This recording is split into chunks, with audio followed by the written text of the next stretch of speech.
जय सद्गुरुदेव जय पद शरणों श्रेयस रूप चरणों शरणों।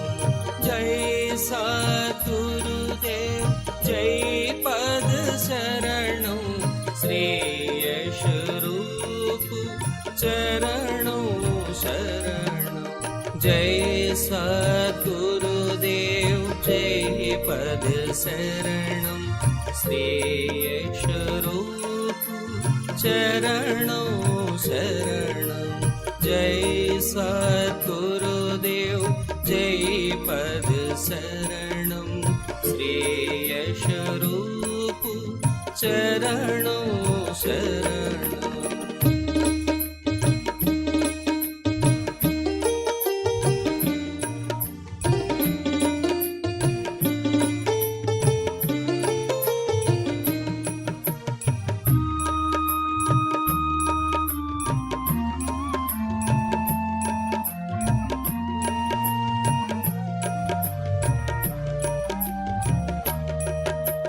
जय सद्गुरुदेव जय पद शरणों श्रेयस रूप चरणों शरणों। जय सद्गुरुदेव जय पद शरणों श्रेयस रूप चरणों शरणं। जय सद्गुरुदेव जय पद शरणं श्रेयस रूप।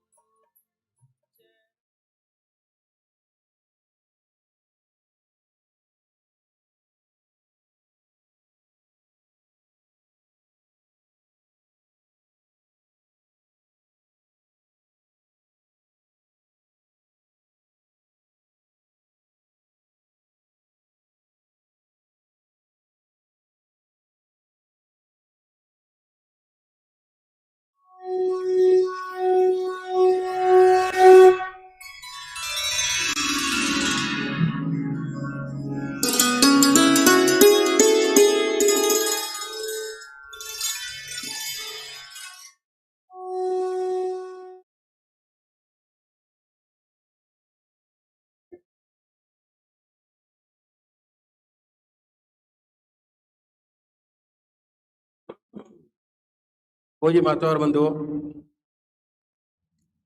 अभी एक भजन और भजन के साथ साथ सभी भाई बहन अपने अपने इष्ट का ध्यान करेंगे जिसको मानते हैं।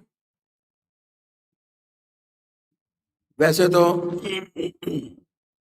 ज्यादातर लोग हमारे सेंटर्स पर जाते होंगे, हाथ उठाएं जो सत्संग अटेंड करते हैं। जो सत्संग अटेंड करते हैं वो हाथ उठाएं। नए भाई कितने हैं वो हाथ उठाएं। जो पहली बार अटेंड कर रहे हैं, बहुत सुंदर।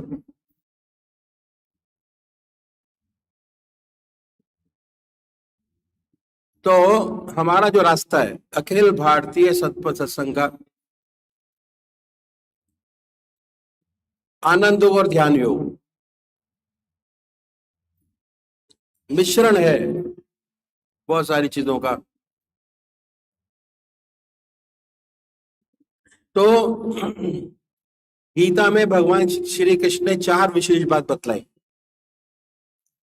पहली आहार की शुद्धि, दूसरी विहार की शुद्धि, तीसरा अभ्यास, चौथा वैराग। शुरुआत करते हैं अभ्यास से। अभ्यास कोई समय ऐसा होगा जो परमात्मा की याद के बगैर खाली जाता होगा। अभ्यास अभ्यास हर चीज को परफेक्ट बनाता है। और अगर मन को एक चीज का अभ्यास करने की आदत बन जाए तो चीज हर जगह काम आती है, हर जगह। बहुतों को बांसुरी बजाने का अभ्यास, ढोलक बजाने का अभ्यास, अभ्यास टोटल अभ्यास। अभ्यास से जिंदगी बनती है। और काम बहुत आसान होते चले जाते हैं। इसी तरीके से अभ्यास को हम अपने जीवन में ढालें। उसके लिए सबसे अच्छा तरीका जो हमारे शास्त्रों में बताया कि आप एक मुहूर्त को डिसाइड कर लें। परमात्मा की वो मुहूर्त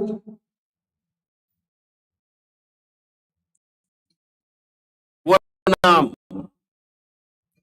जो आपकी आत्मा को सबसे प्यारा लगता है, अपनी आत्मा को जो प्यारा लगता है। बहुत से भाई लोग मानते हैं, बहुत से मानते हैं, बहुत से शिव जी को। जो आपका इष्ट आपका है, जिसको परमात्मा की सबसे मूर्त में डाल सकते हैं, उसको अपनाएं। या वो मूर्त जिसमें परमात्मा की आस्था हो पूरी, उसको डालिए बड़े प्यार से। दोनों चीजें हो गई। वो मूर्त जिसमें परमात्मा की सबसे ऊंची भावना डाल सकते हैं, उसको चुने बड़े प्यार से। चुनिए और उनकी फोटो या उनकी जो मूर्त आपको सबसे ज्यादा अच्छी लगती है, वो अपने पूजा के स्थान पर लगा लीजिए।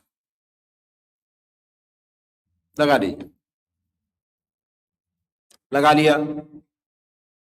उसके बाद अब जब आपने डिसाइड कर लिया, तो ये मानिए कि वो पवित्र मूर्त जिसमें हमने परमात्मा की सबसे ऊंची भावना डाली हुई है, वो सशरीर हमारे सामने विद्यमान है। अब मूर्त सूरत में नहीं है, सशरीर। बड़े प्यार से पूजा के स्थान पर बैठिए, बड़े प्यार से। अब बैठने के बाद बड़े आराम से अपने इष्ट की मूर्त अपने सामने बनाए, ख्याल में बाई थॉट, बड़े प्यार से। मैं अक्सर एक एग्जांपल दिया करता हूं कि जो शिव भगवान को मानने वाले हैं, वो कैसे अपने इष्ट की मूर्त अपने सामने बनाएंगे। बड़े प्यार से बैठिए, आंख मीचिए, ख्याल से बनाए। बड़ी बड़ी आंखें हैं, गोल चेहरा है, जटाएं हैं, सर्पों की माला बनाए अपने सामने, जैसे एक पेंटर बनाता है। अगर पेंटर को कहा जाए कि भाई भगवान कृष्ण की मूर्त हमारे सामने बना दीजिए, बड़े प्यार से वो कृष्ण भगवान की मूर्त आपके सामने बनाएगा जो उसको अच्छी लगती है, ख्याल से, बाय थॉट।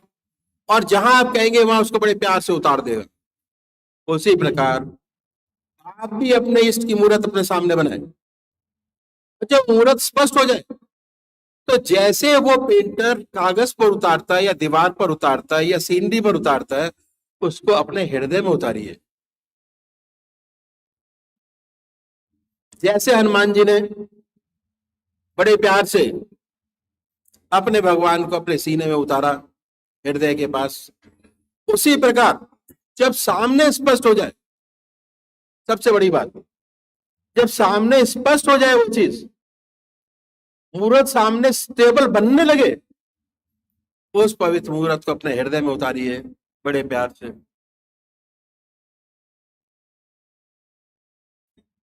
दिल की हर धड़कन पर, दिल धड़कता है, शुरू शुरू में सुनाई नहीं देता कि दिल धड़क रहा है। डॉक्टर लोग देख के बताता कि हाँ भाई तुम्हारा दिल धड़कता है। दिल की धड़कन कभी तेज होती है, कभी धीरे होती है, पर पता ही नहीं होता। उस दिल की धड़कन में जो मंत्र आपका है, उसको उच्चारित होते सुनने की कोशिश करिए कि वो हृदय से निकल रहा है, हृदय में मूर्त, और उसके साथ साथ जो मंत्र आपका है वो हृदय की धड़कन से निकल रहा है और पूरे शरीर में वाइब्रेट होता है। वाइब्रेशन महसूस कीजिए, पॉजिटिव वाइब्रेशंस। एक बार इसको करने की आदत बन गई तो 99% आपकी प्रॉब्लम सॉल्व हो गई, सारी की सारी 99% प्रॉब्लम। सॉल्यूशन आपके हाथ में, भगवान के हाथ में नहीं है। कोई भगवान हमको ये नहीं कहता कि मेरे को मानो। अपनी आत्मा की शांति के लिए, अपने गृहस्थ को सुचारू रूप से चलाने के लिए, अपनी नौकरी को अच्छा चलाने के लिए, बच्चों के लिए दुआ मांगते हैं हम भगवान से, और वो भी शारीरिक तौर पर। मंदिर गए, क्रिया योग, क्रिया योग हुआ है। अब क्रिया योग से हम बदलेंगे उस योग को ध्यान योग में, मन से,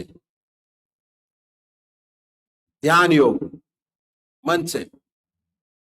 तो जैसे ही आप अपने सामने आएंगे, 20 मिनट का आप ध्यान करेंगे, आपका मन आपके इष्ट के चरणों में लगेगा और धीरे धीरे आपके इष्ट के चरणों की क्लैरिटी होती चली जाएगी। मैं हिमाचल गया हुआ था, वहां पर भी जैसे यहाँ गैदरिंग थी, तो वहां का एक विख्यात पंडित आके बैठा सामने। मैं देख के घबरा गया, है ना। सारे टीके लगा रखे थे, गेरुआ वस्त्र पहने हुए थे, रुद्राक्ष की माला पहनी हुई थी सब जगह। मैंने कहा भाई आज तो मुश्किल हो गई, मुश्किल हो गई। कैसे इनको, कैसे समझाना पड़ेगा। और वो भी सबसे आगे आके बैठा, उसने आसन लगाया, उसका क्या कहते हैं, हिरण की छाल का, आराम से बैठे, कमंडल हाथ में लिया हुआ था, आके बैठ गए सामने। बड़ी मुश्किल। उसके बाद जब कार्यक्रम शुरू हुआ तो हमने 2 बत्ती जलवाई, और उसके बाद अब ये हमारा तरीका पूजा करने का। और 1 घंटा ध्यान कराया उसको, 1 घंटा ध्यान। और जब 1 घंटा ध्यान के बाद उठा तो कहता महाराज आपने क्या बता दिया, यही तो हम करते हैं। आपने तो ऐसा इनको तरीका बता दिया कि हमारी जरूरत ही नहीं है। जब इनका मन इतना पक्का हो जाएगा आपके इष्ट, अपने इष्ट के चरणों में, तो किसी और की क्या जरूरत है। चले गए। तो ये बहुत जरूरी है साकार पुजारियों के लिए, जो परमात्मा को मूर्ति में मानते हैं। और जो नहीं मानते, कहते हैं कि परमात्मा सब व्यापक है, मूर्ति में क्यों माना जाए, हर जगह है। उसके लिए, उनके लिए भी रास्ता होता है कि जो नाम आपकी आत्मा को सबसे प्यारा लगता है, जो नाम आपकी आत्मा को सबसे प्यारा लगता है, उसको चुने। बड़े प्यार से बैठिए। ये आनंदमयी अवस्था बनाने की जरूरत है, आनंद लेने की जरूरत है। जैसे जैसे आपको आनंद लेने की आवश्यकता पड़ेगी, आनंद। बहुत से भाई लोग आइसक्रीम खा के आनंद लेते हैं, बहुत से कचौड़ी खा के आनंद लेते हैं। आनंद आता कहां से? बाहर से नहीं आता। कचौड़ी में आनंद नहीं है भाई, लड्डू में आनंद नहीं है। हिमाचल के एक प्रोग्राम में गए, बहुत सारे स्टूडेंट थे, तो मैंने भाई आपके लिए बहुत अच्छी चीज बनवा के रखी है। पूछा भैया जी क्या? मैंने कहा आज हमने आपके लिए लड्डू बनवा के रखे। परसे गए लड्डू, 2 रखे गए पहले, बड़े आनंद से बच्चों ने उसका पान किया। 2 फिर रखे गए, फिर खाए उन्होंने। तीसरी बार 2 और दिए गए, 50% लोगों ने मना कर दिया कि भैया जी इसके अलावा और भी कोई चीज है। मैं कहा तो आनंद मिल रहा है आपको नहीं? कहते मिलना था मिल गया, अब आनंद नहीं है लड्डू के अंदर। तो आनंद लड्डू में नहीं है, आनंद गाड़ी में नहीं है, आनंद किस चीज के अंदर है? आनंद पैसे में नहीं है, आनंद मन के अंदर है। ये तो चीजें यूज करने की है, आनंद की नहीं है। ये तो चीजें टू बी यूटिलाइज्ड। आनंद मन के अंदर जब होगा जब आप प्रभु के चरणों से लगेंगे पूरी तरीके से, आनंद। और उसकी याद में जो आनंद है वो कहीं नहीं है। उसकी याद में, और वो आपको एक्टिवेट करना है कि आप प्रभु के के नाम में आनंद कर सकते हैं या और कोई चीज खा के आनंद ले सकते हैं। सबसे बढ़िया आनंद उसके नाम के अंदर, उसको एक्टिवेट करिए और एक्टिवेट करके 24 घंटे उसी के आनंद में रहिए। बाकी सारे आनंद क्षणिक है। लड्डू का आनंद क्षणिक है, जितने भी भोग विलास के चीजें हैं सब क्षणिक हैं। अगर चिर युक्त आनंद आपको प्राप्त कर तो ध्यान योग से अच्छा रास्ता। कबूल कर लो मेरी और एंड तक काम आता है। कबूल कैसे एंड तक काम आता है मैं आपको बताऊं। हम एक नाम को लेके बार बार उसको याद करते हैं, राम राम। आधा घंटा मन से हमने राम राम किया, आधा घंटा शाम को हमने राम राम किया, तो क्या होता है? प्रोसेस क्या है आप ये देखिए। प्रोसेस ये कि आधा घंटा अगर आपने राम नाम लिया, एक नाम को अनेक नाम लेंगे तो फायदा नहीं होगा किसी भी हालत में। आज आप राम जी की पूजा करें, कल कृष्ण जी की करें, परसों गोवर्धन महाराज की करें, कोई फायदा नहीं। एक नाम को पकड़े। जितने हमारे संत हुए, चाहे गुरु नानक देव, संत कबीर, तुलसीदास, ज्ञानदेव, नामदेव, सब गांव के थे और सब एक इष्ट के पुजारी थे। एक इष्ट एक नाम, एक इष्ट एक नाम। फायदा क्या होगा? एक नाम को ठोका आपने आधा घंटा, राम राम कर रहे, उसका अल्टीमेट इफेक्ट क्या है?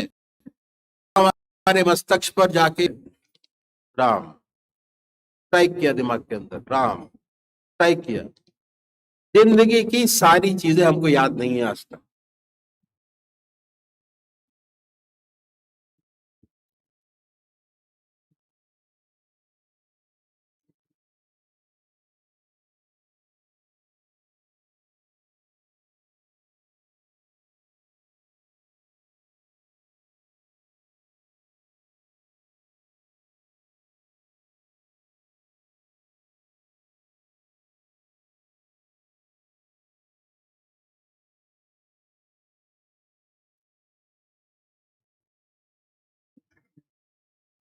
जितना ज्यादा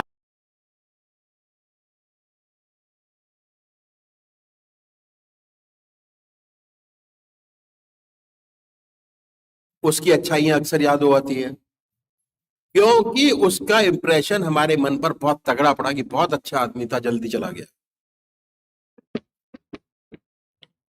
जो हल्की चीजें थी, जो रोजमर्रा होती रहती है, उसको भूल जाते हैं, क्योंकि उसका इंप्रेशन तगड़ा नहीं होता। कैसे होता है? जिस चीज को हम बार बार याद करते हैं, हमारा मस्तिष्क जो है वो स्पंज की तरह है। मस्तिष्क हमारा स्पंज की तरह है। अगर डॉक्टर से पूछो, कहते हैं जी स्पंज की तरह है। सारे सेक्शन है इसके अंदर, दिमाग के अंदर। और जो भी बीमारी, हारी, चोट जो भी महसूस होती है, एक पर्टिकुलर सेक्शन पर जाके वो अटैक करता है, जिससे हमको चीजें मालूम होनी शुरू हो जाती है। ऐसे बहुत से ट्रीटमेंट आ गए हैं, अगर उस ग्लैंड को अलग कर दिया जाए तो दर्द महसूस ही नहीं होता, और डॉक्टर लोग करते हैं इस चीज को। अब क्या है कि हमारा मस्तिष्क स्पंज की तरह है। हमने राम ठोका, इंप्रेशन बना, फिर राम ठोका, फिर इंप्रेशन बना। जैसे एक गंगा जी की रेत के ऊपर आपने हाथ रखा, बड़े प्यार से वो हाथ का इंप्रेशन आपके पास बन गया। जितनी बार ठोकेंगे उतना इंप्रेशन गहरा होता चला जाएगा। ऐसे ही हमारे मस्तिष्क पर इंप्रेशन गहरा होता चला जाता है, और एक स्थिति ऐसी आती है कि हमें दुनिया की कोई चीज याद नहीं रहती, सिर्फ वही चीज याद रहती है जिसका इंप्रेशन बहुत डीप हमारे मन के अंदर बना हुआ है, सर के ऊपर। वही एंड टाइम पे फेयर अप होती है, और बड़े आराम से, बड़े आनंद से हम अपना अंत करते हैं। अंत हमारा, ये जो कमाई कर रहे, ये अपने अंत समय को सुधारने के लिए करते हैं कि प्रभु जैसे हमको जन्म मिला वैसे ही हमारा अंत होना चाहिए। और परमात्मा ने कितना सुंदर हमको तरीका बताया दिया। जन्म, जब जन्मते हैं माँ की गोद होती है, सारी जिंदगी अपने पेरेंट्स की छाया में रहते हैं, और जब जाते हैं तो बच्चों की गोद होती है। ऐसी कोई योनि हमारे पास नहीं है जिसमें इतनी परमात्मा ने सुविधा दी हो, सोचने की शक्ति दी हो, कर्म करने का अधिकार दिया। ये हमारे ऊपर है। 100 साल की उम्र हमारे पास है, बना ले या बिगाड़ दे, दोनों चीजें हमारे हाथ में है। तो ये हुआ साकार पुजारी कैसे पूजा करेंगे, वो तरीका मैंने आपको बताया।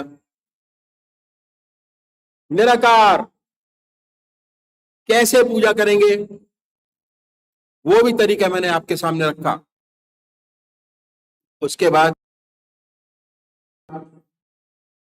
बड़े आराम से ये देखिए कि हमारे पास कौन सा समय ऐसा है जो खाली है।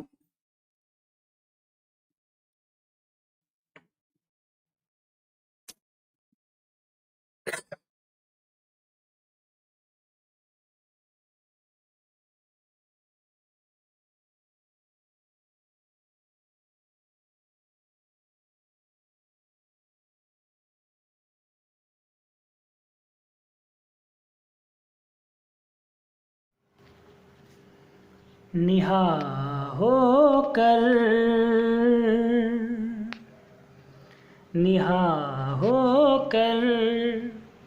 हर एक जर्रे में है जलवाया तेरा।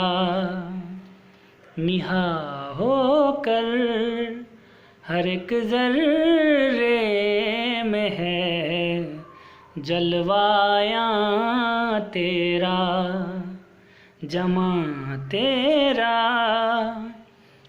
मकां तेरा जमीनों आसमां तेरा। जमा तेरा मकां तेरा जमीनों आसमां तेरा। निहा होकर तेरे ही शान के पर तो है ये दोनों जहां या रब। तेरे ही शान के पर तो है ये दोनों जहां या रब। नहीं लेकिन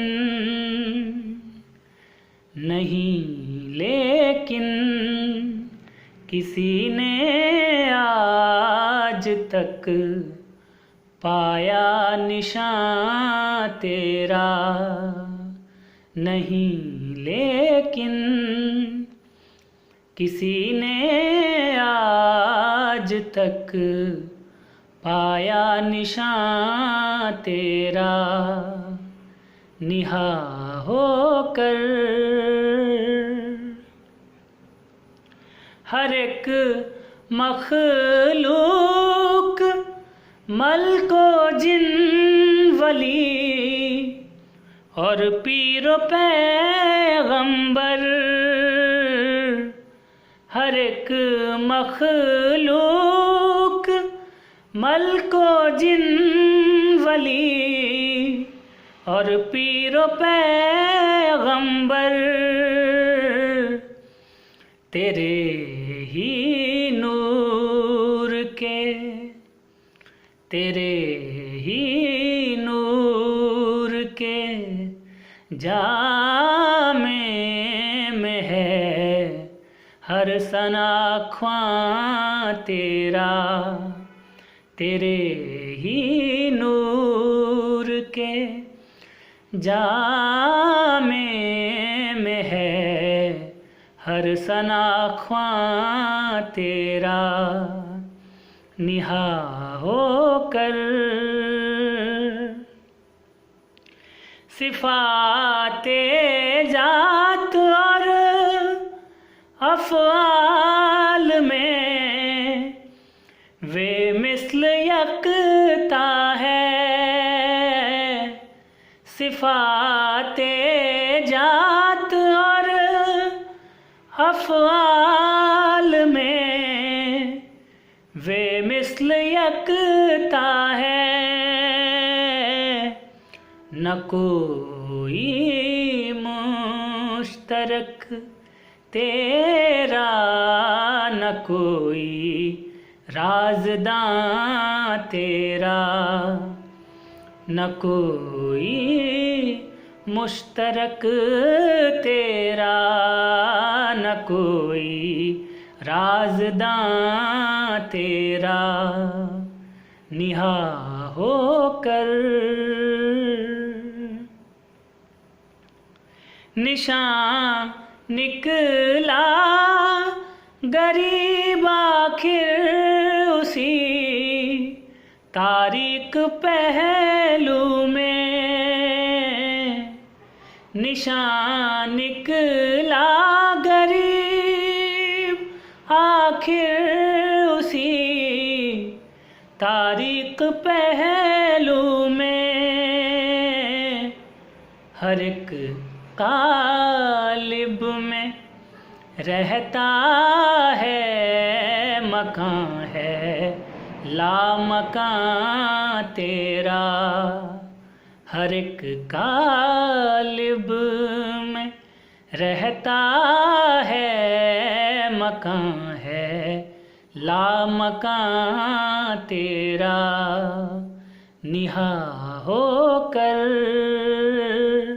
हर एक ज़र्रे में है जलवाया तेरा, जमा तेरा मकान तेरा ज़मीनों आसमां तेरा निहा होकर,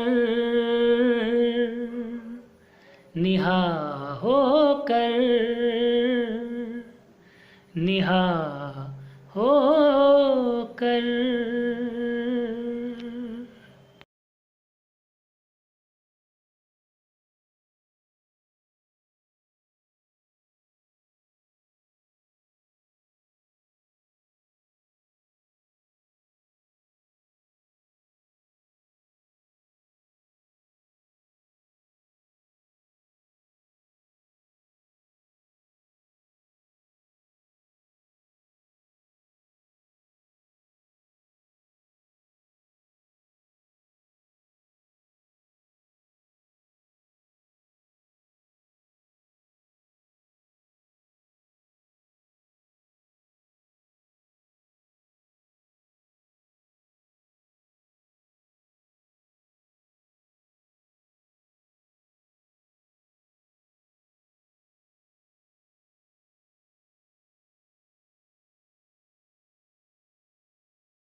बंदो गुरु पद कन कृपा सिंधु नर रूप हरि महामोह तम पुन जासु वचन रवि कर निकर। मैं उन गुरु महाराज के चरण कमल की वंदना करता हूँ जो कृपा के समुद्र और नर रूप में श्री हरि ही हैं और जिनके वचन महामोह रूपी घने अंधकार के नाश करने के लिए सूर्य किरणों के समूह हैं। कोमल चित अति दीन दयाला कारण बिनु रघुनाथ कृपाला। गीधु अधम खग आमिष भोगी गति दीन्ही जो जाचत जोगी। श्री रघुनाथ जी अत्यंत कोमल चित्त वाले, दीन दयालु और बिना ही कारण कृपालु हैं। गीध पक्षियों में भी अधम पक्षी और मांसाहारी था, उसको भी वो दुर्लभ गति दी जिसे योगी जन मांगते रहते हैं। सुनाहु माते लोग अभागी हरि तजी हो ही विषय अनुरागी। पुनि सीत ही खोजत दो भाई चले बिलोकत बन बहुताई। शिव जी कहते हैं, हे पार्वती सुनो, वे लोग अभागे हैं जो भगवान को छोड़कर विषयों से अनुराग करते हैं। फिर दोनों भाई सीता जी को खोजते हुए आगे चले। वे वन की सघनता देखते जाते हैं। इस अंकुल लता बिटप घन कानन बहुखग मृग तह गज पंचानन। आवत पंथ कबंधु निपाता तेहि सब कही साप के बाता। वह सघन वन लताओं और वृक्षों से भरा है। उसमें बहुत से पक्षी, मृग, हाथी और सिंह रहते हैं। श्री राम जी ने रास्ते में आते हुए कबंध राक्षस को मार डाला। उसने अपने शाप की सारी बात कही कि दुर्बासा मोहि दीन्ही सापा प्रभु पद पेखी मिटा सो पापा। सुनु गंधर्व कहूँ मैं तो ही मोहि न सुहाई ब्रह्म कुल द्रोही। वो बोला, दुर्वासा जी ने मुझे शाप दिया था, अब प्रभु के चरणों को देखने से वो पाप मिट गया। श्री राम जी ने कहा, हे गंधर्व सुनो, मैं तुम्हें कहता हूँ, ब्राह्मण कुल से द्रोह करने वाला मुझे नहीं सुहाता। मन क्रम बचन कपट तजी जो कर भूसुर से मोहि समेत बिरंच शिव बसता के सब देव। मन, वचन और कर्म से कपट छोड़कर जो भूदेव ब्राह्मणों की सेवा करता है, मुझ समेत ब्रह्मा, शिव आदि सब देवता उसके वश में हो जाते हैं। कि सापत ताड़त पुरुष कहंता विप्र पूज अस गावहि संता। पूज्य विप्र शील गुणहीना शूद्र न गुण गण ज्ञान प्रवीणा। शाप देता हुआ, मारता हुआ और कठोर वचन कहता हुआ भी ब्राह्मण पूजनीय है, ऐसा संत कहते हैं। शील और गुण से हीन भी ब्राह्मण पूजनीय है, और गणों से युक्त और ज्ञान में निपुण भी शूद्र पूजनीय नहीं है। कि कही निज धर्म ताहि समझावा, निज पद प्रीति देखी मन भावा। रघुपति चरण कमल सिरुनाई, गयउ गगन आपनी गति पाई। श्री राम जी ने अपना धर्म यानी भागवत धर्म कहकर उसे समझाया। अपने चरणों में प्रेम देखकर वह उनके मन को भाया। तदनंतर श्री रघुनाथ जी के चरण कमलों में सिर नवाकर वो अपनी गति यानी गंधर्व का स्वरूप पाकर आकाश में चला गया। कि ताहि देई गति राम उदारा, सबरी के आश्रम पगुधारा। सबरी देखी राम ग्रह आए, मुनि के बचन समझी जिय भाई। उदार श्री राम जी उसे गति देकर शबरी जी के आश्रम में पधारे। शबरी जी ने श्री रामचंद्र जी को घर में आए देखा।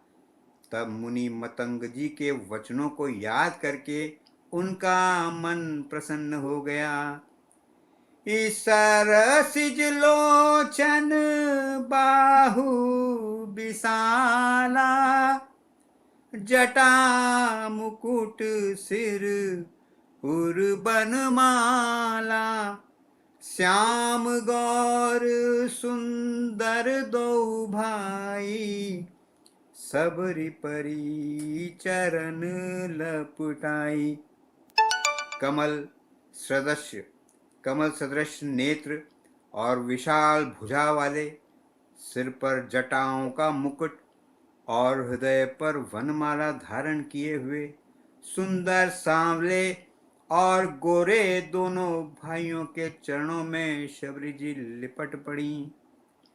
कि प्रेम मगन मुख बचन नावा, पुनि पुनि पद सरोज सिर नावा।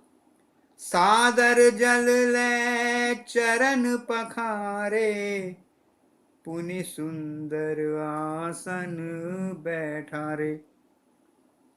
वे प्रेम में मग्न हो गईं, मुख से वचन नहीं निकलता, बार बार चरण कमलों में सिर नवा रही हैं। फिर उन्होंने जल लेकर आदरपूर्वक दोनों भाइयों के चरण धोए और फिर उन्हें सुंदर आसनों पर बिठाया। कंद मूल फर सुरस अति, दिए राम कहुआन। प्रेम सहित प्रभु खाए, बारंबार बखानी। उन्होंने अत्यंत रसीले और स्वादिष्ट कंदमूल और फल लाकर श्री राम जी को दिए। प्रभु ने बार बार प्रशंसा करके उन्हें प्रेम सहित खाया। कि पानी जोरिया गे भई ठाड़ी, प्रभु ही बिलो की प्रीतवती बाढ़ी। के ही विधि स्तुति करो तुम्हारी, अधम जाति में जड़ मति भारी। फिर वे हाथ जोड़कर आगे खड़ी हो गईं। प्रभु को देखकर उनका प्रेम अत्यंत बढ़ गया। उन्होंने कहा, मैं किस प्रकार आपकी स्तुति करूं? मैं नीच जाति की और अत्यंत मूढ़ बुद्धि हूं। कि अधम ते अधम अधम अति नारी, तीन मह में मति मंद अघारी। कह रघुपति सुन भामिनी बाता, मानव एक भगति करनाता। जो अधम से भी अधम है, स्त्रियां उनमें भी अत्यंत अधम हैं, और उनमें भी हे पापनाशन मैं मंदबुद्धि हूँ। श्री रघुनाथ जी ने कहा, हे भामिनी मेरी बात सुन, मैं तो केवल एक भक्ति ही का संबंध मानता हूँ। जाति पाति कुल धर्म बड़ाई, धन बल परिजन गुण चतुराई, भगतिहीन नर सोहई कैसा, बिनु जल बारिद देखई जैसा। जाति पाति कुल धर्म बड़ाई, धन बल कुटुंब गुण और चतुरता, इन सब के होने पर भी भक्ति से रहित मनुष्य कैसा लगता है? जैसे जलहीन बादल यानी शोभाहीन दिखाई पड़ता है। इनवधा भगति कहूँ तो ही पाही, सावधान सुनु धरु मन माही। प्रथम भगति संतन कर संगा, दूसरी रति मम कथा प्रसंगा। मैं तुझसे अब अपनी नवदा भक्ति कहता हूँ, तू सावधान होकर सुन और मन में धारण कर। पहली भक्ति है संतों का सत्संग, दूसरी भक्ति है मेरे कथा प्रसंग में प्रेम। गुरु पद पंकज सेवा, तीसरी भगति अमान, चौथी भगति मम गुण, गन करई कपटित जिगान। तीसरी भक्ति है अभिमान रहित होकर गुरु के चरण कमलों की सेवा, और चौथी भक्ति ये है कि कपट छोड़कर मेरे गुण समूहों का गान करे। कि मंत्र जाप मम दृढ़ विश्वासा,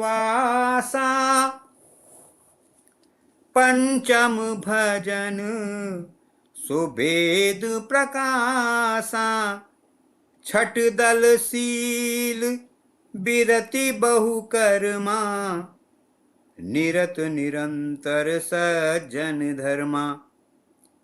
मेरे राम मंत्र का जाप और मुझ में दृढ़ विश्वास, यह पांचवी भक्ति है जो वेदों में प्रसिद्ध है। छठी भक्ति है इंद्रियों का निग्रह, शील, अच्छा स्वभाव या चरित्र, बहुत कार्यों से वैराग्य और निरंतर संत पुरुषों के धर्म आचरण में लगे रहना। ईसात्म सम मोहि मैं जग देखा, मोते संत अधिक करि लेखा। आठौं जथा लाभ संतोषा, सपने नहीं देखई पर दोषा। सातवीं भक्ति है जगत भर को संभाव से मुझ में ओतप्रोत यानी राममय देखना, और संतों को मुझ में भी मुझसे भी अधिक प्रेम करना करके मानना।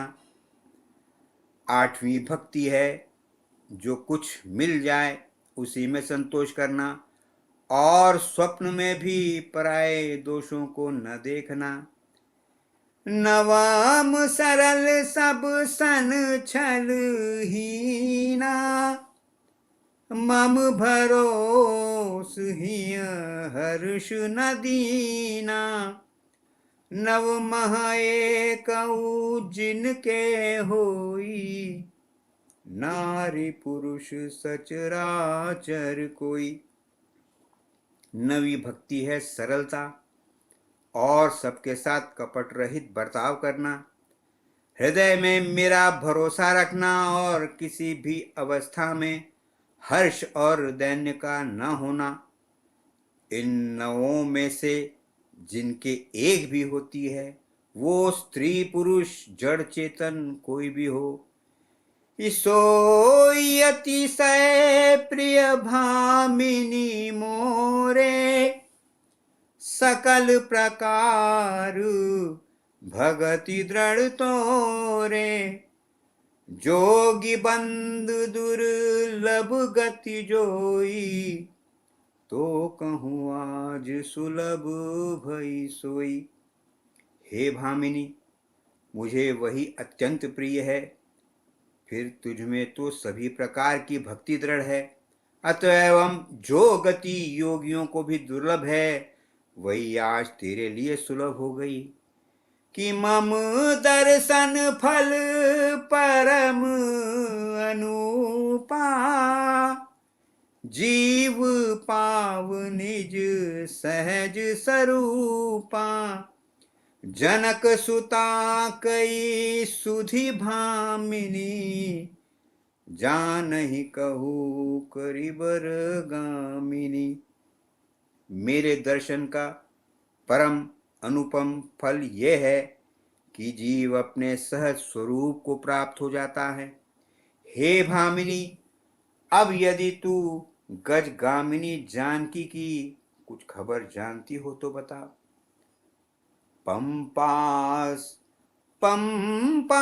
रही जाहु रघुराई, तह होई सुग्रीव मिताई, सो सब कहही देव रघुबीरा, जानत हूँ पूछहूँ मति धीरा।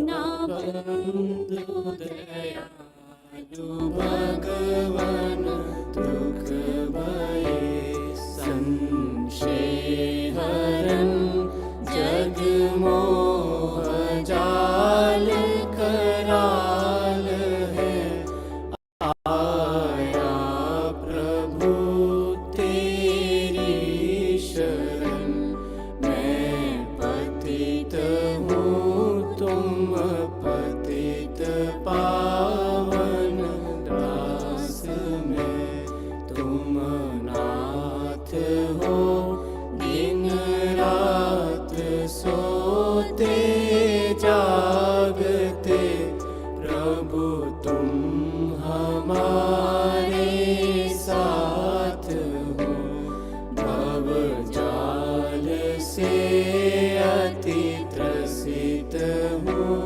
करता बने हो हे पिता, कर जोड़ कर अति दीनता से, नाथ ये वर मांगता, गुरु के चरण में प्रेम और गुरु भक्ति मुझको दीजिए, श्रद्धा बड़े गुरुदेव में, ऐसा अनुग्रह कीजिए, सर्वस्व अर्पण कर सकूं, प्रीति बढ़े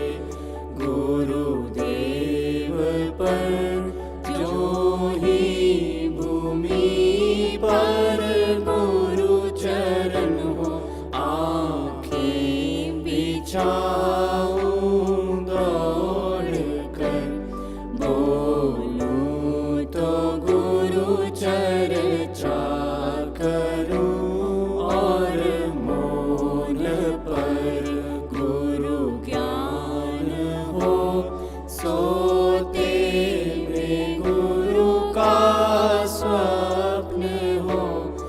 लगते में गुरु का ध्यान हो। पापी अधर्मी कुटिल कामी जानते, आश्रय दिया गृहवासी गुरुदेव जी। निज दास मुझको कर लिया, अंतिम विनय है आपसे पूरन गुरु। पूरन पिता तब चरण पर हो शीश, जिस दिन प्राण हो तन से जुदा। हे